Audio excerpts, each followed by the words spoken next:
จงบอกข้าเถิดใครงามเลิศในปัทภีก็พระนางน่ะสิราชินีผู้เลอโฉมดูสิตั้งแต่ท่านพาชาวประชางดเผาป่าและขยะในครัวเรือนชาวไร่ชาวนาก็งดเผาตอสั่งข้าวฟางข้าวหันไปไถกลบทำปุ๋ยหมักแปรรูปเป็นอาหารสัตว์หรือเอาไปอัดเป็นก้อนแทนอากาศก็ดีไม่มีฝุ่น PM 2.5 คอยกวนใจหน้าตาท่านก็สดใสผิวพรรณผุดผ่องเป็นที่สุดพะยะค่ะ ต้องแบบนี้สิเจ้าพูดถูกใจข้ายิ่งนักเพราะทุกการเผานั่นคือการสะสมฝุ่นแต่ถ้าทุกคนร่วมใจกันหยุดเผาเราก็จะมีแต่อากาศบริสุทธิ์ไว้หายใจห่างไกลมะเร็งปอดสุขภาพก็ดีมันคือที่สุดแล้วราชินีจงเป็นอมตะราชินีจงเป็นอมตะข้าขอบูชาท่านพะยะค่ะไปเอาธูปมาแต่ไม่ต้องจุดแล้วนะเดี๋ยวนี้ข้าเปลี่ยนมาใช้ธูปไฟฟ้าแล้วมันจึ้งมากไม่มีฝุ่นเลย wow. คุณภาพอากาศดีด้วยการร่วมมือของทุกภาคส่วนปรารถนาดีจากสำนักงานประชาสัมพันธ์ที่ 3 กรมประชาสัมพันธ์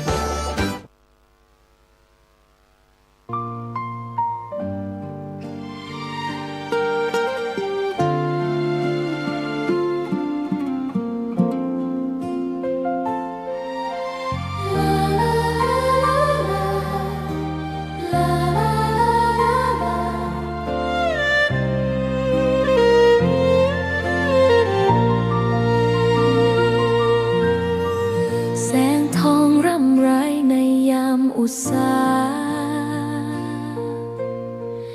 ยังเห็นพระเมตตาอยู่ทุกแห่งหนน้ำพระทัยฉโลมใจคนทั่วพื้นแผ่นดินยังอบอุ่นรอยยิ้มพระพักตร์ยังส่องแสง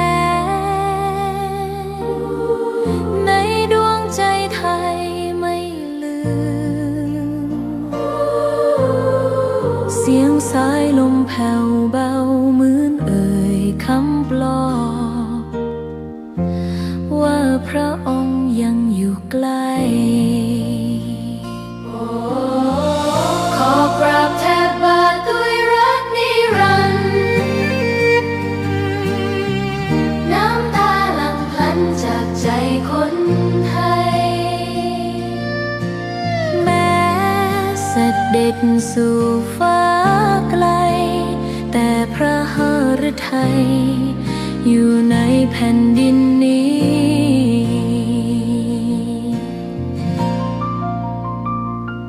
สวนดอกไม้ยังบานดังวันเก่าราวกับเจ้าดอกไม้รู้ว่าพระองค์จากไปแต่กลิ่นหอมยังพัดผ่านใจให้ระลึกถึงพระเมตตา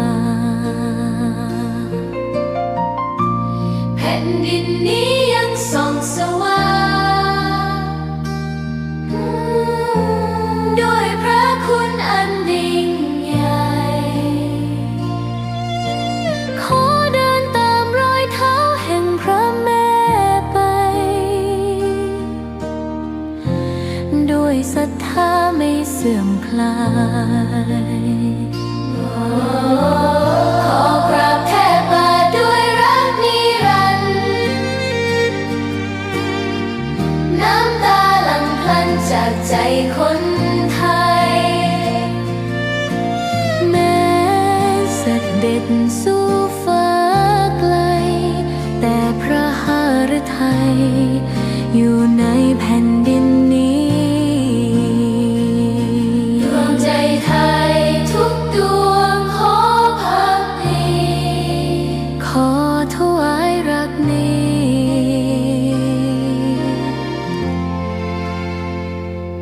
นิรันดร์แด่พระพันปีหลวง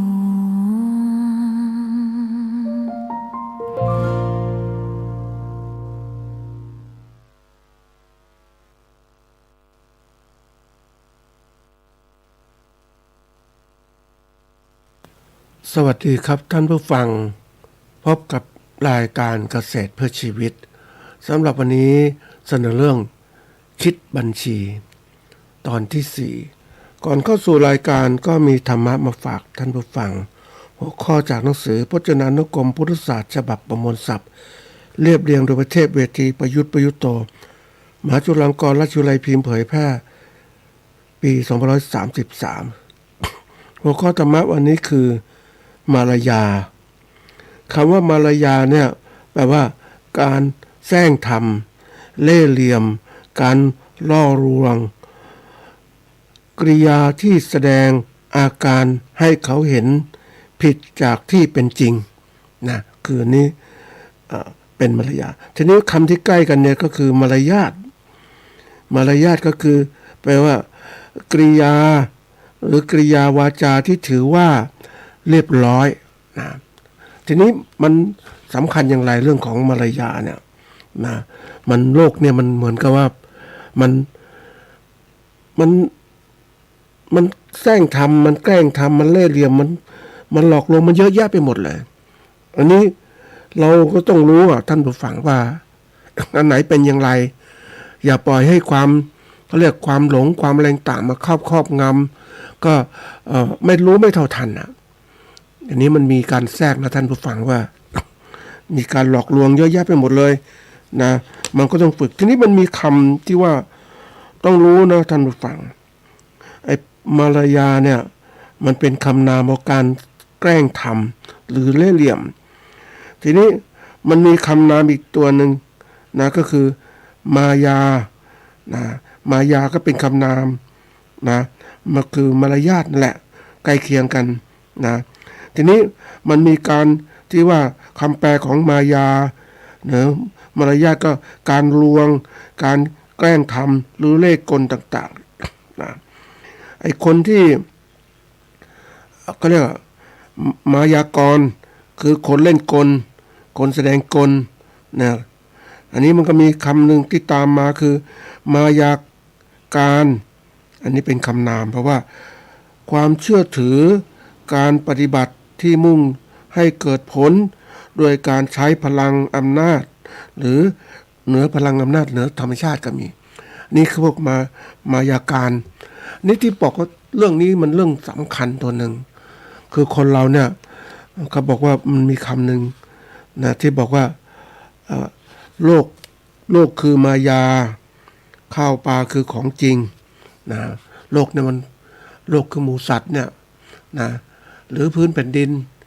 มันก็เป็นมันเปลี่ยนแปลงตลอดเวลานะท่านผู้ฟังมันจะยึดมั่นถือมั่นไม่ได้มันเปลี่ยนแปลงทีนี้ในเปลี่ยนแปลงของธรรมชาติไม่พอมันเปลี่ยนแปลงจากคนที่แสดงไอ้พวกมายากรเนี่ยนะพวกนักแสดงกลต่างๆมันก็ใช้หลักการมายาการเอามาสร้างความน่าเชื่อถือให้คนต่างๆหลงไหลไปนะแล้วตัวอย่างกันนะเอาง่ายๆนะท่านผู้ฟังมีโอกาสไปเที่ยวกรุงเทพไปดูศูนย์การค้าที่ใหญ่นะในกรุงเทพเลยก็ดูคนที่เดิน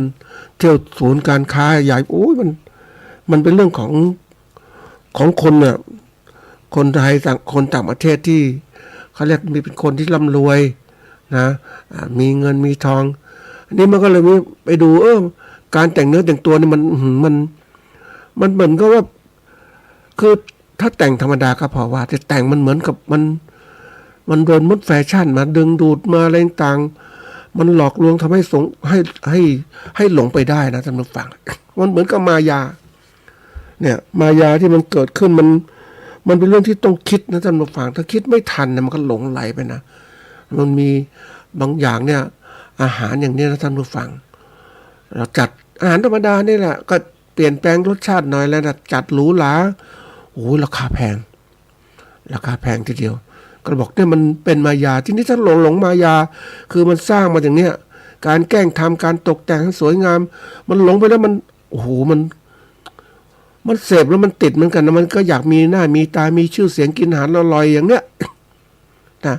คนยอมจ่ายเพื่อการมีหน้ามีตาทีนี้ถ้าเรารู้ไม่เท่าทันเราก็หลงไปเนี่ยหมดนะท่านผู้ฟัง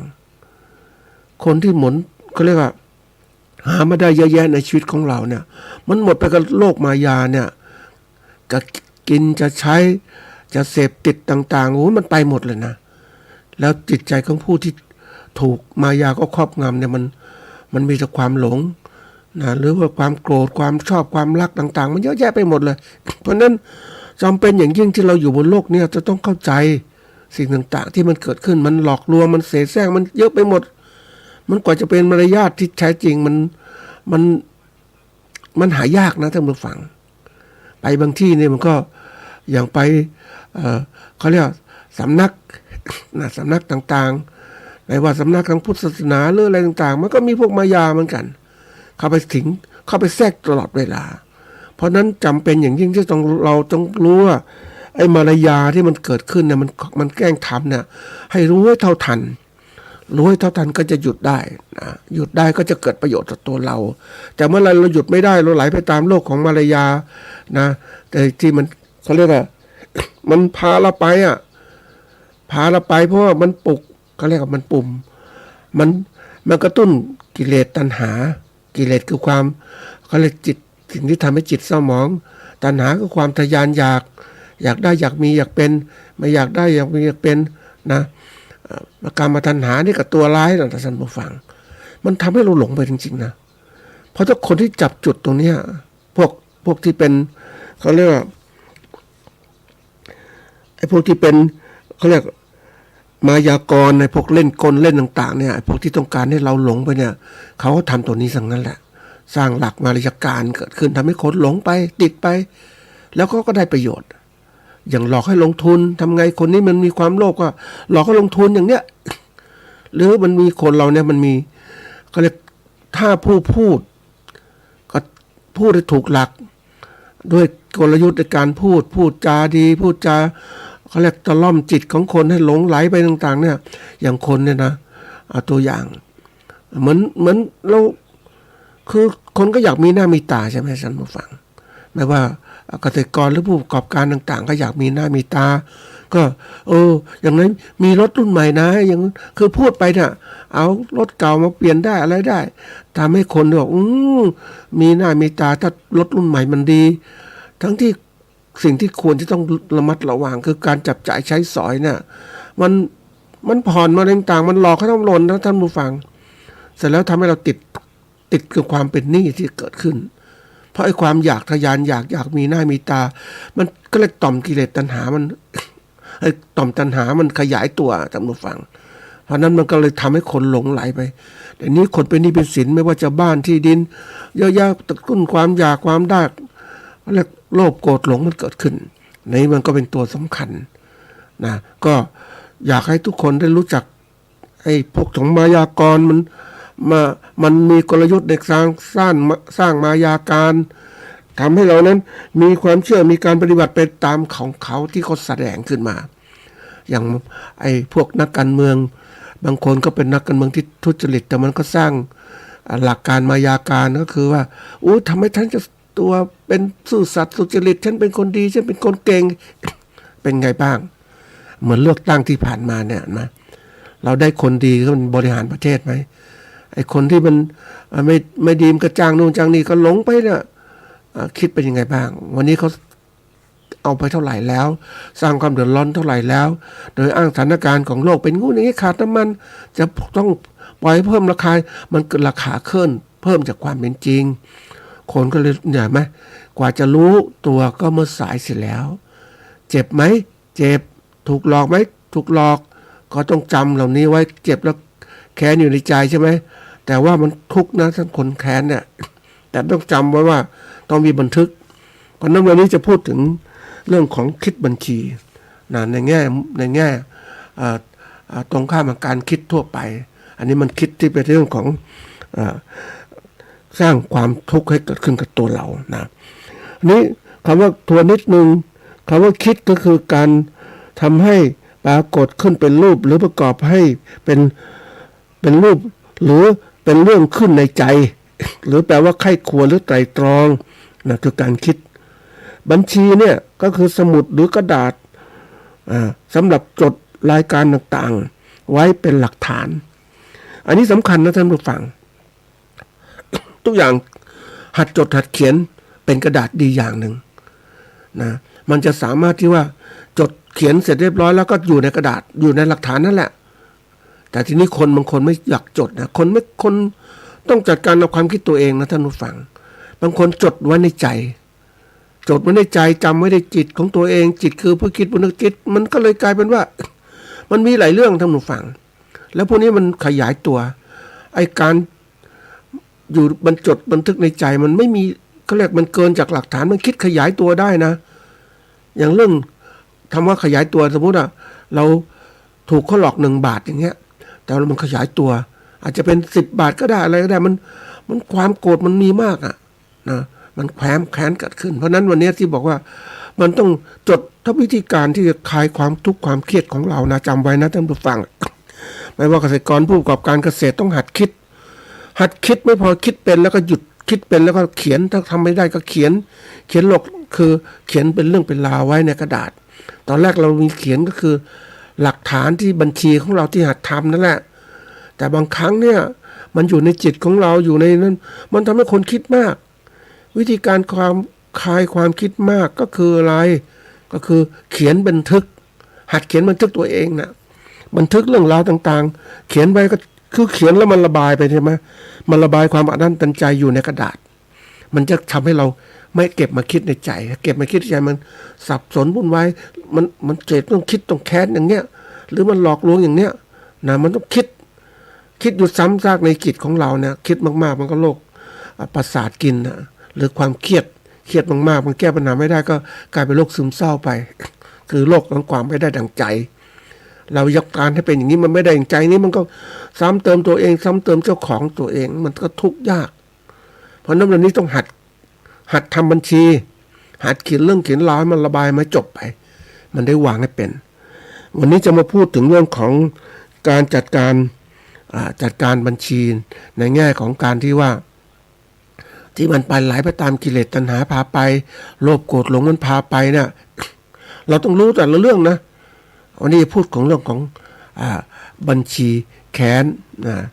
จัดการกับบัญชีแค้นที่นี้มันต้องหัดคิดนะท่านผู้ฟังมันไม่ใช่เรื่องเล่นๆนะท่านผู้ฟังในพวกตรงเนี้ยเพราะว่าวิธีการที่เราต้องคือเราจดบัญชีแล้วหัดจดบัญชีเป็นกระดาษเป็นหลักฐานอย่าไปคิดอยู่ในใจคิดในใจมันขยายตัวมันหดตัวมันอะไรต่างมันลืมเลือนได้คิดไปอยากจะคิดบัญชีทีนี้จดบัญชีได้แล้วก็จัดการกับบัญชีนั้นให้เป็นนะจัดการบัญชีคือความว่าจะต้องคิดวิเคราะห์แยกแยะสังเคราะห์เรื่องราวต่างๆที่มันเป็นสิ่งที่แค้นอยู่ในใจหรือโกรธอยู่ในใจโกรธแค้นเนี่ยมันนะแล้วก็โลภอยู่ในใจหลงอยู่ในใจก็คิดทำให้เป็นเพราะนี่คือหลักการนะจดบันทึกจัดการกับบัญชีหรือคิดบัญชีนั่นแหละแล้วก็อะไรเกิดขึ้นเมื่อคิดแล้วก็จัดการให้มันเสร็จนะโกรธโลภโกรธว่าถ้าเราจัดการถูกต้องมันก็จะดีแต่ว่าจัดการเสร็จแล้วอะไรต่อก็ต้องวางให้จบก็คือวางให้จบแล้วก็วางอันไหนวางจากจิตใจไม่ต้องไปคิดทบทวนอะไรต่างๆมันอะไรต่างๆเนี่ยมันวางไม่หมดแล้วมันก็กลับมาทุกข์อีกเพราะฉะนั้นวันนี้จะพูดถึงเรื่องของแค้นบัญชีแค้นเป็นตัวอย่างของความโกรธตัวหนึ่ง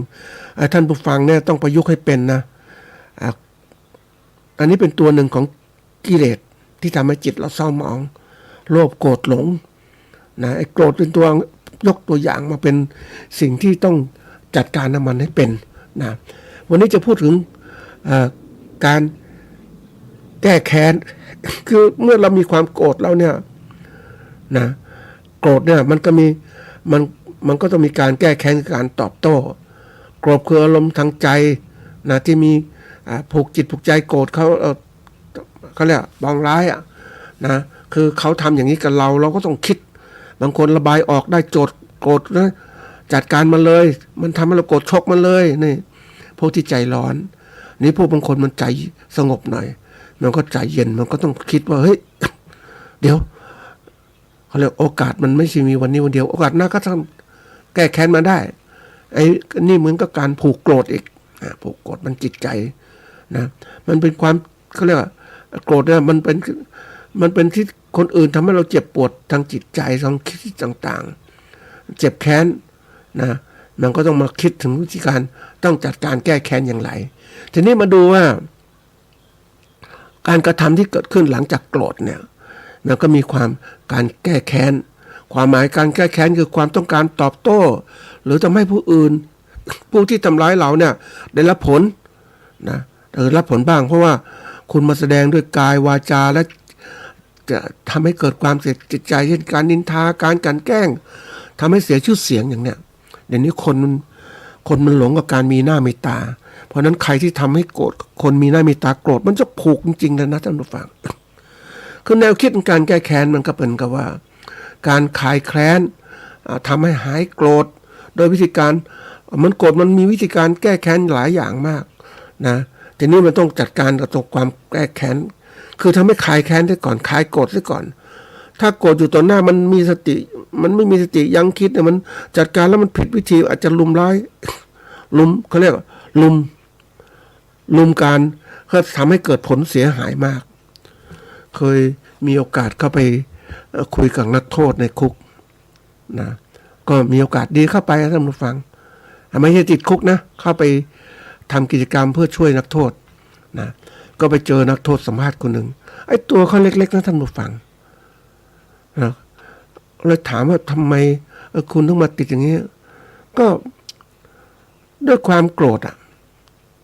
ด้วยความโกรธนะก็ตัวเล็กกว่าอะไรกว่าเนี่ยมันก็ถูกทำร้ายใช่ไหม ก็ไปหยิบมีดมาทีนี้ไอ้มีดมันแทงไปเนี่ยมันไปที่ไหนมันไม่ถูกหัวใจนะท่านผู้ฟังนะคู่แค้นก็ตายนี่คืออะไรผู้แค้นตายเขาถูกคดีว่าฆ่าคนตายก็ต้องติดคุกด้วยอะไรด้วยความโกรธนิดเดียวป้องกันตัวมันเนี่ยป้องกันตัวก็จากป้องกันตัวนั่นแหละแต่มันรุนแรงไปมันไปเอามีดเล็กๆไปแทงที่หัวใจท่านผู้ฟังก็ดูตัวเขาไม่ใหญ่นะท่านผู้ฟังแต่ก็พูดเหมือนคือสำนึกผิดแล้วแต่ว่ามันก็ หมดโอกาสไปแล้วติดคุกนะแล้วฆ่าตัวคนตายนี่คือการขาดสติย้ำสติมันก็สร้างผลเสียหายที่เกิดขึ้นแต่เรามีความโกรธมีอะไรมันธรรมชาติของมนุษย์ปุถุชน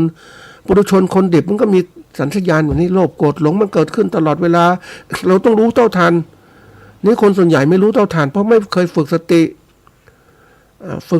เนี่ยให้มันรู้เท่าทันฝึกสติไม่ได้เพราะอะไรก็ไม่เคยฝึกสมาธินะไม่ฝึกสมาธิมันก็ไม่เกิดสติรู้เท่าทันปัญญาไม่มีสติปัญญารู้เท่าทันอารมณ์ที่เกิดขึ้นอารมณ์คือสภาพจิตใจที่เปลี่ยนแปลงไปตามสิ่งเร้าที่เกิดขึ้นจากตาหูจมูกลิ้นกายใจของเราเนี่ยไม่ว่าคนโกรธมันทำเราโกรธพวกก็เก็บมาเลยเนี่ยเก็บมาก็สร้างปัญหาให้เกิดขึ้นใช่ไหมอันนี้ตัวอย่าง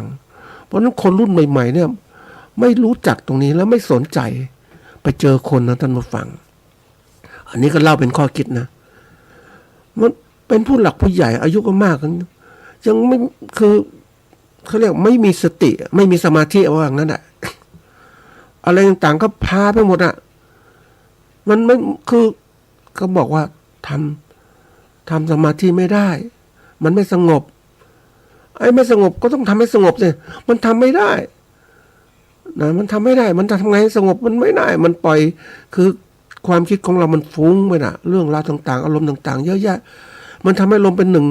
สมาธิคำว่าจิตตั้งมั่นอยู่ในอารมณ์เดียวมันทำไม่ได้มันทรมานนะเคยสังเกตว่าคนที่เขาเรียกอะไรมันปล่อยตัวปล่อยใจไปตามสภาวะจิตของคนที่มันฟุ้งมันหลายเรื่องหยุดไม่ได้หยุดนิ่งไม่ได้ทำนู่นทำนี่ไปอย่างเด็กรุ่นใหม่ๆท่านผู้ฟังเดี๋ยวนี้คนเรามันตกเป็นทาสของสื่อมันหยุดไม่ได้มันก็ไหลไปตามอยากรู้อยากเห็นนู่นนี่คือเปิดสมาร์ทโฟนดูนู่นนี่ดูละครดูอะไรต่างๆดูFacebook ดูอะไรตลอดเวลาเลยบางคนไม่พอเล่นเกมอีกแล้วเมื่อไหร่คุณจะหัดคิดให้เป็นสงบมั่งมันวางไม่ได้เดี๋ยวมันเพราะมันผูกเนี่ยมันผูกกับการหลงเสพอย่างเนี้ยมันวางจากสมาร์ทโฟนไม่ได้ ทุกขณะก็ต้องดูกับติดเรื่องเหล่านั้นน่ะท่านผู้ฟังแล้วเมื่อไหร่จะหยุดได้หยุดไม่เป็นเพราะมันปล่อยให้จิตมันฟุ้ง เพราะนั้นวันเนี้ยคนมีปัญหาทางจิตเยอะมากเพราะว่าอะไรทุกเรื่องเศรษฐกิจสังคมการเมืองมันเยอะแยะไปหมดเลยแล้วไม่รู้จักหยุดมันคิดบ้างเมื่อหยุดคิดไม่ได้มันไหลไปตามกระแสกิเลสพาไปมันก็เลยเกิดขึ้นก็หลงไปแล้วโลกคนของความหลงคนของความโกรธมันครอบงำจิตก็เลยหมดโอกาสวันนี้ต้องหัดนะท่านผู้ฟังเรื่องการทำสมาธิบ้างมันสำคัญนะท่านผู้ฟังลดปัญหาทางจิตมากทีเดียวเราหยุดให้เป็นหยุดไม่เป็นมันก็ปล่อยให้กิเลสครอบงำหมดเลยเหมือนที่ไอ้นักโทษที่ตัวเล็กเอามีดไปเสียบอกคนตัวใหญ่แล้วก็คนตัวใหญ่ก็ตายนะอันนี้เรื่องจริงนะอันนี้บางทีว่าเราเนี่ยคนเรามีความแค้นมันถ้าไม่ฝึกมันปล่อยไปหมดนะวันนี้น่ากลัวนะหลายเรื่องคนอย่างถูกความหลงครอบงำถูกอะไรครอบงำหลงไหลไปหมดถูกเขาหลอกมาเล่นหวยเล่นอะไรต่างๆเล่นโอ้ยมันเยอะแยะไปหมดอ่ะแล้วบางทีถูกสื่อมันคุมอ่ะสื่อมันปรุงแต่งมันหลอกลวงคือสื่อบางสื่อวันนี้มันหลอกลวงเยอะนะท่านผู้ฟังนะมันเหมือนสมัยก่อนไหมมันนึกก็โกรธเหมือนกันนะแผนล้มเจ้าอย่างเงี้ยเห็นไหมแผนล้มเจ้าคนไม่เข้าใจมันก็กลายเป็นว่าโกรธแค้นนะแต่ไอ้คนที่คิดแผนล้มเจ้ามันฉลาดเหมือนกันนะร้อยคนหลงเพื่อทำในสิ่งที่คนหลงทำอ่ะคนหลงนี่นะมันพูดยากนะท่านผู้ฟังมันมีเหตุมีผลอ่ะมันหลงไปตามที่กระแสมันสื่อมันหลอกมาลวงต่างๆก็ไปหมดเลย กว่าจะรู้ตัวก็สายเสียแล้วถูกคนหลอกแล้วก็พวกนี้คนถูกหลอกมันจะเก็บกดอยู่ในใจนะท่านผู้ฟังคนส่วนใหญ่ไม่ยอมรับตัวเองว่าถูกหลอกไม่ยอมรับตัวเองว่าโง่นะไม่ยอมรับตัวเองว่าหลงมันจะปิดตัวเนี้ยทีนี้วันนี้ทั้งหมดนะเราก็ผ่านประสบการณ์นะวันนี้นะท่านผู้ฟังเราต้องหัดคิดให้เป็นว่าต้องหัดวางเพราะนั้นต่อไปเนี่ยทุกอย่างที่เราบัญชีของเราต้องหัดทึกแล้วจงจำไว้เสมอว่าจงจดจำสิ่งที่ดีงามสิ่งที่ถูกต้องสิ่งที่อะไรมันผิดไม่ดีให้มันลืมไปแล้วก็จดมันเป็นว่าเป็นตัวเตือนเป็นตัวสอนเราแต่อย่าหลงอีกเพราะว่าทุกอย่างในวันนี้โลกส่วนใหญ่ที่มันไหลไปตามกระแสความโลภความโกรธความหลงมันพาไปเสียหมดนะท่านผู้ฟังอย่างคนโลภเนี่ยมันก็เอาเปรียบคนอื่นก็นะความอยากได้อยากมีมันเกิดขึ้นมันมีหลงไปด้วยความอยากโลภมันก็เกิดขึ้นอยากได้เอาเท่าไหร่ก็ไม่พอเพราะว่าเคยสังเกตว่าคนเราสมมติมันมีเงินนะมีเงินเป็นล้านก็อยากได้มีอีกเพราะทั้งที่ล้านยังไม่ได้ใช้เลยอ่ะอยากได้มีมันไม่พอเป็นตัวอย่างทีนี้มาดูตัวอย่างของจริงเล่าไว้แล้วนะวันนี้จะพูดถึงการแก้แค้นเมื่อมันมีบัญชีก็ต้องคิดแก้แค้นที่มันถูกวิธีนะเราหัดคิดคือรับต่างๆมันมีความแค้นหลายเรื่องนะท่านผู้ฟังเราถูกหลอกถูกนักการเมืองหลอกถูกอะไรหลอกมาหมดเลยยังนึกถึงคนที่เขาฆ่ากันนั้นผู้ฟัง มันฆ่ากันด้วยความโกรธนะฆ่าด้วยความหลงในหน้าที่หลงต่างๆมันนึกถึงในตัวเคยได้ไปที่กัมพูชานะท่านผู้ฟังกะโหลกคนเนี่ยโอ้โหเยอะแยะไปหมดเลยคือการฆ่าของคนที่คนเนี่ยนะมันถูกหลอกทีนี้ถูกหลอกมันก็ไอ้คนหลอกมันก็ใหญ่โตมันก็ทำโอ้ยพวกนี้มันคนไม่ดีอ่ะก็ใส่ร้ายคนอื่นคนไม่ดีเพราะนั้นคุณต้องจัดการถ้าคุณไม่จัดการฉันจะจัดการคุณเนี่ยมันสั่งกันเป็นทอดๆมันก็จับคนเนี่ยคนไปสัมมนานะท่านผู้ฟัง สัมมนาที่นี้ก็คือพวกที่ต่อต้านต่างๆเนี่ยคือมันก็สร้างเรื่องขึ้นมาว่าให้มันพวกเนี้ยมันเป็นคนต่อต้านคนไม่มีประชาธิปไตยก็สมมติว่า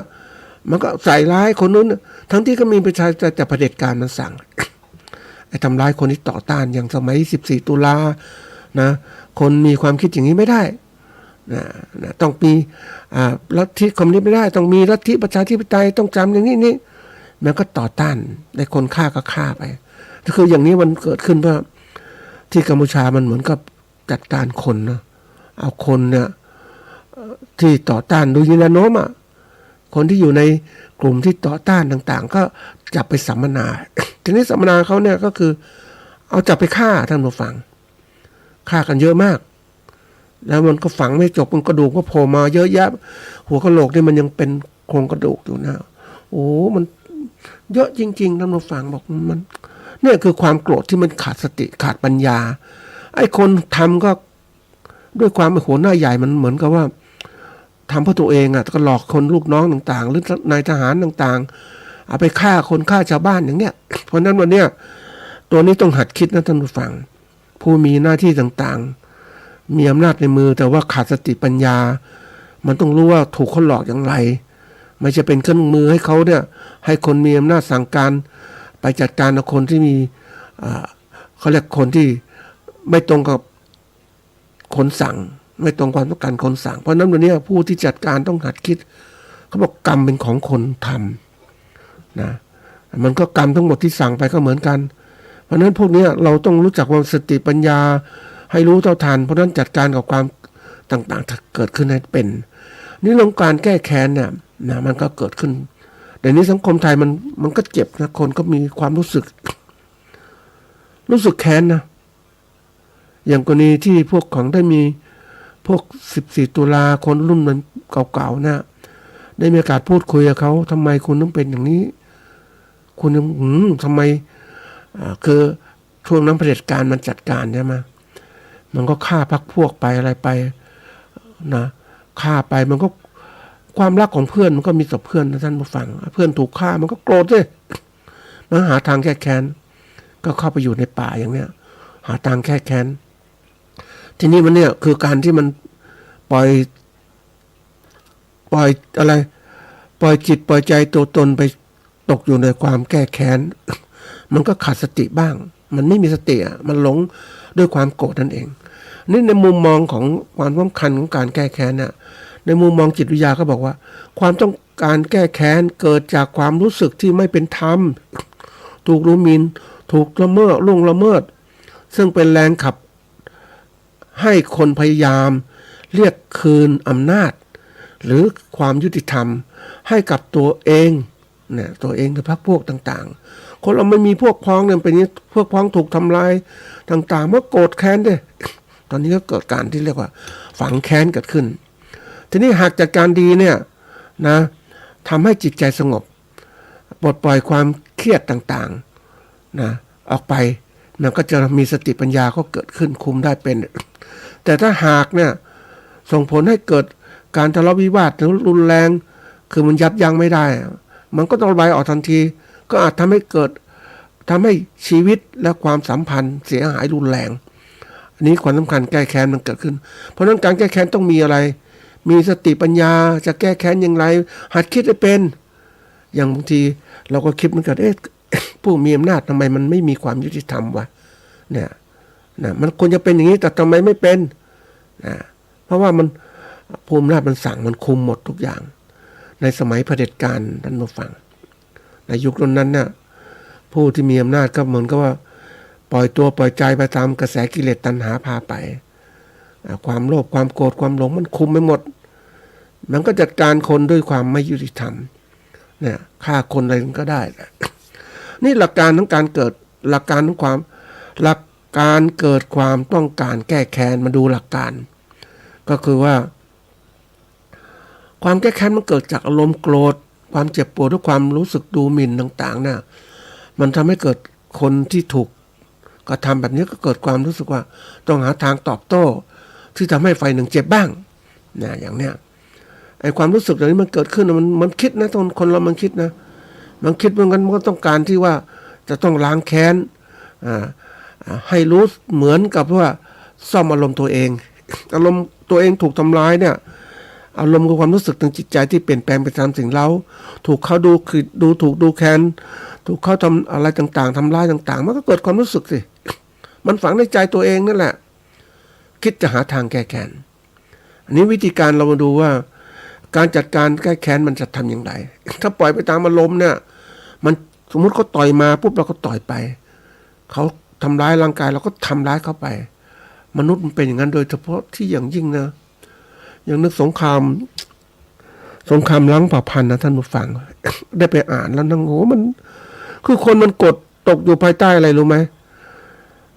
ความโกรธน่ะความโกรธที่เขามาทำร้ายพรรคพวกเรา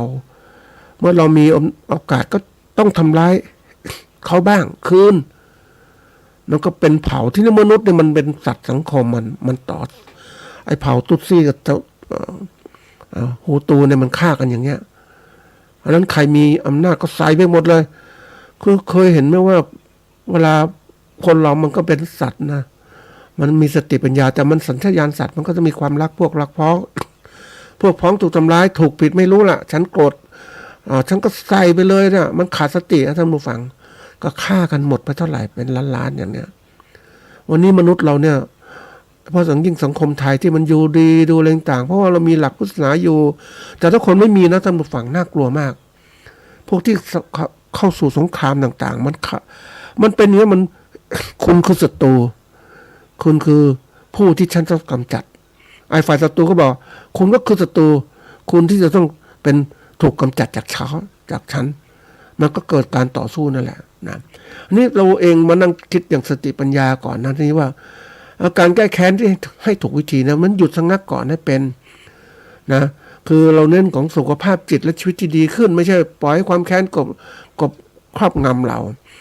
วิธีการที่ถูกต้องเนี่ยเมื่อเกิดความแค้นเนี่ยก็คือการให้อภัยข้อที่หนึ่งการให้อภัยคือไม่ต้องลืมแต่การปล่อยวางให้เป็นคนเราถ้ารู้จักปล่อยวางเป็นมันจะทำให้เรารู้สึกสบายเพื่อนเราอย่าปล่อยให้ความโกรธครอบงำมันความโกรธครอบงำมันไร้เหตุผลมันอันตรายเพราะการให้อภัยเนี่ยนะไม่ใช่ยอมให้คนอื่นทำผิด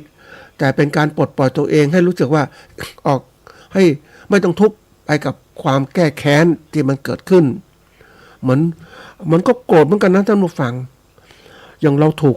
เขาเอาเปรียบเราเนี่ยเราเอาข้าวไปขายนะมันมีโรงสีท่านผู้ฟังมันเอาเปรียบเราเอาเปรียบมันคือมันรู้อ่ะข้าวราคาเท่านี้นะมันกดราคาเราอ่ะแล้วเราจะไปเอาข้าวไปขายที่ไหนอ่ะมันก็ตอบว่าเอาเท่านี้เอาไหมไม่เอาคุณไปขายที่อื่นไปโอ้โหมันก็โกรธมันข้างแค้นนะท่านผู้ฟังแต่มันทำอะไรไม่ได้นะมันอึดอัดนะเพราะเราไม่มีอำนาจต่างๆเราเนี่ยนี่คือความแค้นข้างแค้นที่เกิดขึ้นแต่นี่ทำยังไงมันอัดนั่นตันใจทำละไม่ได้เพราะเรายังไม่มีรวยอย่างนี้นี่คือผู้ที่ผูกขาดนะเจ้าของโรงสีผูกขาดมันทำอย่างนี้อัดนั่นนะท่านผู้ฟังมันก็เลยต้องวางทำใจสบายคือปล่อยวางซะก่อนไม่ต้องทุกข์มากนะอันถัดมาข้อที่สองเนี่ยต้องฝึกจิตใจตัวเองก็คือต้องมีสมาธิมองโลกด้วยความเมตตาการมีจิตตัวเองเนี่ย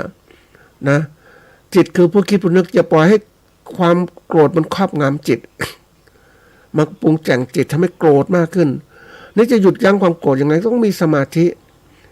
คนฝึกสมาธิเนี่ยสมาธิคือความที่มีจิตตั้งมั่นในอารมณ์เดียวนะหัดแยกจากอารมณ์อื่นๆให้มีอารมณ์เดียวปกติคนมันมีหลายอารมณ์น่ะไม่ว่าโลภโกรธหลงมีทั้งหมดทุกอย่างเยอะแยะแล้วหลายอารมณ์ด้วยเพราะนั้นการฝึกสมาธิการฝึกให้จิตมีอารมณ์เดียวอย่างนี้บ่อยๆเวลามาพิจารณาเรื่องราวต่างๆมาชัดเจนเพราะมันไม่มีอะไรมันเหมือนกับแว่นขยายท่านผู้ฟังคนเราเนี่ยถ้าปล่อยแว่นขยายมันมัวหรือแว่นตามันมัวมองภาพอื่นๆไม่ชัดแต่ถ้ามันชัดก็ต้องเช็ดกระจกเช็ดแว่นตาให้มันชัดเจนมันมองอะไรต่างๆชัดนี่ก็การมีสมาธินั่นแหละท่านผู้ฟังพิจารณาเรื่องหนึ่งมันจะชัดเจนเนี่ยนี่คนส่วนใหญ่ไม่เคยฝึกมันก็ไม่เห็นนะสิเป็นที่น่าเสียดายนะท่านผู้ฟังคนเราเนี่ยมันถูกความโลภโกรธหลงก็ครอบงำมันเป็นเงี้ยมันปล่อยไปตามจิตไม่มีสมาธิไม่เกิดสติปัญญารู้เท่าทันอารมณ์ต้องไม่รู้เท่าทันอารมณ์เนี่ยอารมณ์ก็เลยครอบงำจิตอารมณ์คนหลายอารมณ์ก็โอ้ยโลภโกรธหลงครอบงำก็เป็นคนอารมณ์ร้ายมันฝังแสดงออกต่างๆในการฝึกจิตสำคัญนะแต่คนเนี่ยโอ้โหสังเกตดูนะ อย่างฝึกทำสมาธิพุทโธพุทโธหรือหายใจเข้าออกหรือสวดมนต์ทำให้เย็นลงคนมันทำไม่ได้ท่านผู้ฟังมันเหมือนกับเราเนี่ยนะเอาง่ายๆเราเคยมีความจิตของเราเคยพุ่งผ่านคิดนู่นคิดนี่แล้วถูกจับมาคิดเรื่องเดียวมันทรมานนะอย่างสังเกตคนที่เรา ตัวอย่างเนี่ยเราเปรียบสุนัข ก็ได้นะสุนัขเนี่ยมันเคยมีสระเสรีสุนัขเหมือนจิตกันนะเอาง่ายๆอย่างเงี้ยมันอิสระวิ่งไปไหนอะไรก็ได้ แต่เมื่อมันถูกจับมาผูกด้วยเชือกล่ามกับเสาหลักนะโอ้โหมันดิ้นทุรนทุรายมากเลยมันโอ้โหมันทรมานอ่ะแล้วมันก็ค่อยสงบลงมันก็อะไร ก็วางได้มีเชือกผูกคอก็ไม่เป็นไรมันก็เพราะมันไปไหนไม่ได้แล้วต้องทำนะต้องทำจิตอย่างนี้ให้อยู่นิ่งๆเนี่ยต้องหัดอย่างเงี้ยถ้าทุกคนไม่หัดนะท่านผู้ฟังมันไม่เคยฝึกเนี่ยมันเอาตัวอย่างเนี่ยต้องหัดคิดว่านะวันยามที่เราเจ็บป่วยทุกข์ทรมานอันนี้อยากให้หลายคนไปดูในโรงพยาบาลก็ได้พวกที่ถูกทำร้ายร่างกายบาดเจ็บต่างๆเนี่ยมันทรมานมันดิ้นอุ้ยมันเจ็บปวดถ้าคนไม่เคยฝึกมันก็คนไม่เคยสัมผัสเนี่ยก็ไม่รู้แต่แล้วสัมผัสรู้มันจิตมันทรมานคือเวทนามันเกิดขึ้นเวทนาความเจ็บปวดต่างๆทั้งหมดโอ้มันก็ดิ้นไปตามนั้นนะท่านผู้ฟังเพราะมันไม่รู้จะทำยังไงมันปวดอ่ะแต่ถ้าเรารู้จักเคยฝึกสมาธิมาเนี่ยก็หยุดสิอย่าไปกลัวอย่าไปรับความเจ็บปวดเอาจิตเนี่ยของเราไปจดจ่อกับอะไรความเป็นหนึ่งของจิตอยู่กับพุทโธรู้ลมหายใจต่างๆเนี่ยมันก็ไม่รับความรู้สึกตรงนั้นไปไอเวทนามันเกิดขึ้นทางกายต่างๆเพราะจิตมันสงบแล้วเนี่ยมันก็ไม่รับตรงนั้นไปแล้วมันก็สบายใช่ไหมเพราะนั้นวันนี้ทุกคนต้องหัดนะท่านผู้ฟังทุกอาชีพต้องหัดทำสมาธิเป็นแยกจิตออกมาแยกจิตออกจากเวทนาหรือเสพอารมณ์ต่างๆที่เกิดขึ้นมันหยุดนั่นเป็นเพราะนั้นถ้าหยุดไม่เป็นมันขาดสติโอ้มันทรมานนะท่านไปเห็นคนหนึ่งนะโอ้โหมันเจ็บปวดด้วยการคันที่ผิวหนังมันคันมันก็เกายิ่งคันยิ่งเกายิ่งเกามันก็เจ็บปวดทั้งหมดมันคันเนี่ยเลือดก็ไหลโอ้โหมันอะไรวะเนี่ยคือเหมือนคนเป็นกากเกลือนะท่านผู้ฟังยิ่งมันเกิดขึ้นมันก็คันถ้าเกาแล้วหายคันเดี๋ยวมันคันอีกอ่ะใช่ไหมเพราะว่าเชื้อต่างๆมันมีอยู่มันคันมันต้องหัดสงบจิตให้เป็นอย่าคันก็อย่าไปเกาปล่อยคือมันเริ่มจากครั้งแรกอ่ะเราต้องหัดเป็นมันรู้เท่าทันมันจะรู้แต่ถ้าเราปล่อยเนี่ยมันคันมันเกาเนาะโอ้โหเห็นแล้วทรมานอันนี้ก็ทดลองกับตัวเองเหมือนกันก็เป็นจริงๆจนเป็นแผลเวอะหวะเลยมันเป็นอย่างนี้เนาะเนี่ยเพราะนั้นถ้าเรารู้จักระงับจิตใจให้เป็นมันจะทำให้เราหยุดได้เนี่ยไม่ใช่ไปปล่อยอย่างเนี้ยบางทีเรามองโลกเนี่ยมองโลกอีกคู่ก็คิดเหมือนกันว่ามองฝ่ายดีคือมองเชิงบวกว่าคนที่มีปัญหาเนี่ยน่าสงสารนะคนที่คิดเป็นศัตรูก็น่าสงสารเขาหลงเขาอะไรต่างๆเขาไม่เข้าใจความจริงอภัยเขาก่อนนะเนี่ยอันนี้เป็นตัวอย่างนะอันที่สามเนี่ยถ้าว่าแก้แค้นด้วยชีวิตที่ดีกว่านะมันมีความแค้นน่ะวิธีการเกิดขึ้นก็คือว่าต้องคือวิธีการแก้แค้นที่ดีสำหรับบางคนน่ะคือทำตัวเองให้ประสบความสำเร็จมีสุขมีและมั่นคงให้มากขึ้นเพราะว่าตัวอย่างไอ้คนที่มันดูถูกเราเนี่ยไอ้คนที่มันน่าสงสารลูกชาวนาที่ยากจน มันจะมีโอกาสแล้วว่าจะสำเร็จเหมือนเราเป็นนู่นนี่นะเราเป็นโพธิตระกูลร่ำรวยแต่เราก็ทำความแค้นคือมันก็แค้นนะเพราะนั้นทำไงสำเร็จในชีวิตของเราก็ต้องมีความมุ่งมั่นในการประกอบอาชีพของเราหรือการศึกษาเราอาชีพของเราก็เลยมีความสุขมั่นคงเนี่ยโดยใช้ความแค้นที่มีอยู่เนี่ยมันมาแก้ตัวมันจับตรงที่ตัวเราอย่าไปแก้แค้นเขาเราไม่ผิดก็ไม่เป็นไรเราหยุดอภัยให้เขามองโลกในแง่ผิดเขาเป็นพวกที่ทำร้ายเราเนี่ยเขาพวกที่น่าสงสารนะคือเขาไม่รู้ไม่เข้าใจแต่เราไปเต้นตามไอ้พวกนั้นไม่ได้ เราต้องรู้เข้าใจเนี่ยมันก็ทำชีวิตดีขึ้นอย่าไปติดอยู่โรคความแค้นนะท่านผู้ฟังนี่อันที่สี่เนี่ยการปล่อยวางแล้วตัดความสัมพันธ์ที่ดีความสัมพันธ์ที่ทำร้ายออกไป คือถ้าไม่สามารถให้อภัยได้ทันทีก็ปล่อยให้เป็นไปคือไม่ต้องไปยุ่งหนีจากไอ้พวกนี้ไปนะไอ้พวกนี้มันโคตรร้ายนะจำไว้อย่างหนึ่งนะท่านผู้ฟัง ภาษิตมงคลชีวิตเนี่ยเสวนาจะพาลานางบัณฑิตานางจะเสวนาอันนี้สำคัญมากคบบัณฑิตไอ้คนไหนไม่ดีก็ทิ้งไปอันนี้เรื่องจริงนะถ้าคุณไปยุ่งไอ้คนไม่ดีเนี่ยคุณก็ไม่ดีอย่างเขาด้วยหรือเราใช้คนไม่ดีอยู่กับเราเนี่ยมันไม่ดีนะวันนั้นวิธีการตัดสินคนนั้นง่ายๆท่านผู้ฟังอันนี้ไปใช้ได้กันคนใดก็ตามคบคนชั่วเป็นมิตรหรือเป็นพวกเนี่ยพวกนี้ก็คนชั่วคล้ายๆคนชั่วได้กลิ่นของคนชั่วคนเลวมันก็เปื้อนไปหมดนะเพราะในพวกนี้ตัดสินใจคนที่มีอะไรไม่ว่าจะมีวาสนาบารมีใหญ่โตแต่ไม่มีคนไม่ดีอยู่ใกล้เคียงนะไม่ต้องไปดูแล้วไม่ต้องไปบอกยกย่องเขาหรอกเพราะว่าเขาก็ติดความไม่ดีจากคนไม่ดีเหล่านี้เพราะนั้นวิธีการเราก็ต้องอยู่คนดีนะท่านผู้ฟังนะคือบางทีเราปล่อยไม่ได้ก็เก็บไว้ในใจอย่าไปยุ่งหนีมันไปเสียบางทีก็บอกว่าช่างกันพูดว่าช่างมันเถอะนะไม่ต้องแค่แค้นเก็บไว้ก่อนนะอันนี้วิธีการที่เราคือทำเนี่ยแก้แค้นถูกวิธีอย่างนี้แต่ถ้าพวกแก้แค้นผิดวิธีก็มักจะบอก ทำมากับเราเนี่ยมันต้องจัดการกับมันอย่างนี้นะมันลดเลยทันทีอ่ะมันขาดสติปัญญามันต้องมีการไต่ตรองจะแก้แค้นให้เป็นอย่างไรบางคนบอก10 ปีไม่สายในการแก้แค้นนี่พวกมันก็ค่อยกันกรองถ้าสติปัญญามันรู้ตัวทันมันก็ลดไปเนี่ยจาก10 ปีก็ลดไปหรือไม่ต้องอาจจะ20 ปีผ่อนไปมันเก็บไม่ต้องทุกข์คนเรามันทุกข์เนี่ยเพราะความแค้นมันเยอะมากเพราะว่ามันมีสติปัญญารู้ไม่เท่าทันนะท่านผู้ฟังเนี่ยตัวอย่างเขาบอกว่าไอ้ขั้นตอนเนี่ยนะเขาบอกว่าถ้าขั้นตอน5 ขั้นตอนในการจัดการความแก้แค้นเนี่ยขั้นตอนที่1ก็รู้เท่าทันความแค้นรู้เท่าทันหยุดให้ได้นะความแค้นเกิดขึ้นหยุดให้มันเป็นนะรู้เท่าทันแค้นมันคืออะไรความที่เขาทำร้ายจิตใจของเราหรือทำร้ายร่างกายเรามันเกิดขึ้นเป็นความแค้นที่เกิดขึ้นในจิตใจของเราหยุดให้เป็นนะรู้ทันแค้นมันคืออะไรนะแล้วก็อันที่2เนี่ยสงบจิตใจชั่วคราวก่อนอย่าตอบโต้ทันทีความแค้นมันอยู่นะบางคนนะท่านผู้ฟังเรามันโกรธเนาะมือไม้สั่นตาเขาเรียกหัวใจเต้นแรงสูบฉีดเลือดขึ้นหน้าประเภทเลือดขึ้นหน้าแดงหน้าไหลบางคนปากสั่นมือสั่นอย่างเนี้ยมันต้องหยุดระงับไปเป็นเนี่ยก่อนหยุดชั่วคราวถ้าปล่อยอย่างเงี้ยมันต้องนับบางทีต้องบอกว่า นับ1 ถึง 10ฝึกสติ1 ถึง 10ให้มันผ่อนคือให้ใจมันเย็นลงถ้าปล่อยไปตามความโกรธมันอันตรายมันอาจจะทำให้เกิดการแค้นการต่อสู้ที่รุนแรงก็หยุดไว้ก่อนอันที่3เนี่ยตั้งสติทบทวนเหตุผลมันถูกไหมมันเป็นเพราะเราหรือเปล่าหรือเป็นอะไรเขาทำยังไงกับเราทำให้เขาเกิดขึ้นมาเพราะอย่างนี้ใช่ไหม ก็ต้องรู้ขึ้นมาสติทั้งหมด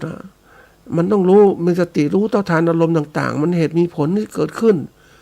อย่าไปคิดว่าเราได้ถูกไปหมดบางครั้งเนี่ยท่านผู้ฟังคนเราเนี่ยมันหลงตัวเองมันมีความอะไรต่างๆก็มองคนอื่นผิดไปหมดทั้งที่ตัวเองเป็นคนทำนะ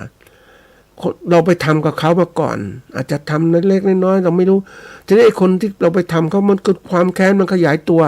มันแค้นกับเขาทำเรารุนแรงกับเราแล้วเราก็บอกเฮ้ยเราทำไม่ทำอะไรคุณโกรธนะทำไมคุณทำร้ายฉันอย่างนี้แต่คุณทำคนอื่นเขาก่อนแล้วไปสร้างอะไรต่างๆเขาโกรธมาก่อนมันฝังตัวเพราะนั้นบางทีตัวเองก็ผิดแต่ไปดูว่าคนอื่นเขาผิดตัวเองเป็นคนเริ่มเพราะนั้นวันนี้ทุกอย่างต้องไข้ครวญให้มันชัดเจนนะเพราะนั้นบางทีต้องเขาทำร้ายกับเราเราก็คิดว่าเป็นยังไงอย่าไปคิดปล่อยตัวนี้มานะบางทียังนึกถึงทำไมวะนะมันทำไมเขาถึงทำอย่างไรอย่างนี้นะบางทีถ้ามันสติไม่ทันมันโกรธนะท่านผู้ฟังอย่างรถตัดหน้าอย่างเนี้ยเราขับมอเตอร์ไซค์รถเก๋งตัดหน้าเฉยเลยไม่สนใจโอ้ยเราก็เบรกอะไรต่างๆมันโกรธนะแต่กดอยู่อย่างมันคงจะรีบไว้ก็ปล่อยไว้ก่อนไว้อย่าไปคิดแต่โกรธมันรุนแรงนะท่านผู้ฟังบีบตายแล้วอะไรแล้วเนี่ยมันคือมันไม่ควรจำเป็นอย่างนี้แต่ว่ามันการหยุดชะงักมันก็ไม่เป็นบางทีมันเขาเรียกมันตามอารมณ์ไม่ทันมันก็โกรธอย่างเงี้ยแต่เราหยุดอย่างนั้นมันตามไม่เป็นเนี่ยเพราะฉะนั้นทบทวนเหตุผลนะท่านผู้ฟังอันที่4เนี่ยตัดสินใจเลือกรูปแบบการแก้แค้นที่ดี มันแค้นก็ต้องชำระท่านผู้ฟังบางคนคิดอย่างนั้นแต่ต้องเลือกให้ชำระให้เป็นนะก็คือเลือกทางที่ถูกต้องให้อภัยและปล่อยวางตอบโต้ด้วยชีวิตที่ดีขึ้นเขาว่าดูถูกเราก็ทำชีวิตที่ดีขึ้นนะเขาเรียกว่าใช้คำพูดว่ายุติธรรมไม่รุนแรงยุติซะก่อนนะพูดสั้นๆอย่างนี้แหละไม่ต้องรุนแรงนะค่อยหยุดการต่อว่าต่ออะไรอดีตไม่ขุดมาคนละพอละบางคนเนี่ยมันปลูกฝังนะมันฝังบางทีมันโกรธเนี่ยมันก็แค้นอยู่ในใจแล้วขุดของเก่าขึ้นมาอีกทั้งที่ของเก่ามาสงบอยู่ในจิตของเราแล้วมันแค้นอยู่ในใจสงบแล้วแต่เราผุดคิดขึ้นมาอีกมันโกรธแค้นอีกมันก็รุนแรงเด้รุนแรงก็ตอบโต้ก็มันเคยเห็นคนที่มันอันนี้เป็นแบบมันโกรธมันไม่พอใจกันแต่มันมีความไหนว่ามันแค้นกันมีครั้งหนึ่งนะท่านผู้ฟังได้มีโอกาสเห็นนะไอ้วัยรุ่นมันโกรธกันนะท่านผู้ฟังมันก็ต่อยกันโอ้โหมันเอาจริงจังนะมันโกรธเนี่ยแล้วต่อสู้เสร็จแล้วมันก็อะไรรู้ไหมกอดคอกันเฉยเลยเหมือนกับคนบ้าท่านผู้ฟังแต่นี่คือกลุ่มประเภทที่นักศึกษาที่อยู่คณะเดียวกันมันทะเลาะกันมันก็จะแต่ว่าเป็นเพื่อนมันก็กลายเป็นเพื่อนกันระบายความแค้นต่อยกันเจ็บโอ้โหมันเห็นแล้วว่ามันเป็นยังไงทำไมอย่างนี้เนี่ยมันต้องเป็นนะจัดการให้เป็นอันที่5เนี่ยตัดหรือจำกัดความสัมพันธ์ที่ทำร้ายกันเราคบคนไม่ดีก็หนีไปเสียก่อนอย่าปล่อยให้มันมาจากการนะไอ้พวกที่สร้างกลลวงต่างๆทำสร้างความร้ายก็ให้เกิดขึ้นเราหยุดได้นะตั้งขอบเขตบางทีไม่คบคนชั่วนั่นแหละอยู่ที่สุดคบคนที่ทำแล้วโกรธเราหยุดได้เพราะในตัวนี้ทบทวนนิดนึงว่า5ขั้นตอนเนี่ยอย่างน้อยเราไม่ตอบแทนเราการแก้แค้นอย่างถูกวิธีเนี่ยขั้นตอนที่1คือรู้เท่าทันความแค้นนะอันที่2สงบจิตใจชั่วคราวให้ได้อันที่3ตั้งสติทบทวนเหตุผลนะอันที่4ก็คือตัดสินใจเลือกรูปแบบการแก้แค้นที่ดีนะให้อภัยนะอันที่5ก็คือตัดหรือจำกัดความสัมพันธ์ที่ทำร้ายหยุดทำร้ายก่อนไม่ว่าทำร้ายด้วยกายวาจาและใจต่างๆหยุดนะเพราะการแก้แค้นที่ดีเนี่ยมันไม่ใช่จะทำร้ายอย่างนั้นแต่เราก็หาทางแก้ไขเถอะนะมันมีสิ่งต้องคิดนะท่านผู้ฟังอันนี้คือเรามานั่งคิดบัญชีนะมันสำคัญตอนเนี้ยทุกเรื่องต้องหัดอย่างเงี้ยบางทีก็เรียกว่าเขาบอกว่าถ้าเราจำ5ขั้นตอนนี้ได้เนี่ยก็ฝึกหัดเป็นรายวันเพราะเราต้องเจอความแค้นเยอะแยะไปหมดเลยเขาเรียกมีตารางบันทึกอารมณ์ความแค้นต่างๆแล้วก็จัดการก็เรียกมีสมุดการจัดการอารมณ์ส่วนตัวบางทีมันแค้นนะท่านผู้ฟังมันรู้สึกไม่พอใจนะมันดุในใจทีนี้วิธีการจะเอาความแค้นนี้ออกมามันจะสู้เขาไม่ได้ไหมนะก็มานั่งเขียนหนังสือว่าฉันโกรธอย่างนี้ก็หัดเขียนออกมาเป็นอะไรเขียนเป็นมีกระดาษนะท่านผู้ฟังก็จดไปสิมันทำอย่างนี้เราโกรธนู่นมันคิดนี่มันระบายจากความโกรธที่จะสู่ตัวผู้ที่ทำความแค้นกับเราเนี่ยเราทำไม่ได้มันอันตรายพอจะโกรธมันเจอกันมันไปหมดละเราแค้นต่อแค้นเจอกันมันก็รุนแรงเราหยุดชะงักแล้วมาเขียนเป็นไดอารี่ความแค้นไดอารี่จัดการอารมณ์ความแค้นมันก็หยุดได้ท่านผู้ฟังแล้วเมื่อคลายความรู้สึกโกรธต่างๆเนี่ย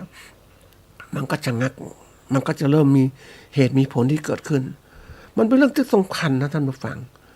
การจดบันทึกความแค้นก็เป็นตัวหนึ่งมันเป็นบัญชีแต่ต้องจดนะต้องจดเพื่อไปใช้ประโยชน์ไม่ใช่ปล่อยให้สิ่งที่คนอื่นเขาทำมาเนี่ยทั้งที่เราไม่ผิดแต่ถูกเขาหาว่าเราผิดเนี่ยเราไม่ผิดนะเราบันทึกมันเป็นไงทำไมคุณถึงมองอย่างนี้อ๋อมันเป็นอย่างนี้ไอ้คนที่มันทำให้เราโกรธเนี่ยมันหลงกับคำนินทาคนอื่นว่าร้ายนะว่าว่าร้ายตัวเราเองว่าไม่ดีงูนี้ไอ้คนที่มันรับมาด้วยความที่ว่ารับสื่อรับข้อมูลต่างๆก็มาหาว่าเราเป็นอย่างงูนี้มันก็เกิดขึ้นใช่ไหมแล้วก็มาทำร้ายเราอย่างเงี้ยทั้งที่เราไม่ผิดอย่างเงี้ยนี่คือตัวอย่างบอกว่าต้องหัดคิดนะท่านผู้ฟังคิดพิจารณาและยุติให้มันเป็นมันไม่แค้นอย่างบางทีต้องคิดเหมือนกันนะ ความแค้นที่เกิดขึ้นจากถูกเอาเปรียบจากการค้าการขายเนี่ยต้องจดไว้มันเป็นเพราะอะไรมันถูกอะไรและต้องจำและหาทางออกในการจัดการกับความแค้นเหล่านี้ให้ถูกวิธีเพื่อเราจะได้มีโอกาสหลุดรอดจากความแค้นความหมักหมมในจิตของเราแล้วก็ไปสู่ความเขาเรียกสู่ความรู้ที่ถูกต้องในการจัดการต่างๆนะก็ฝากไว้เป็นตอนที่1นะเรื่องความแค้นนะ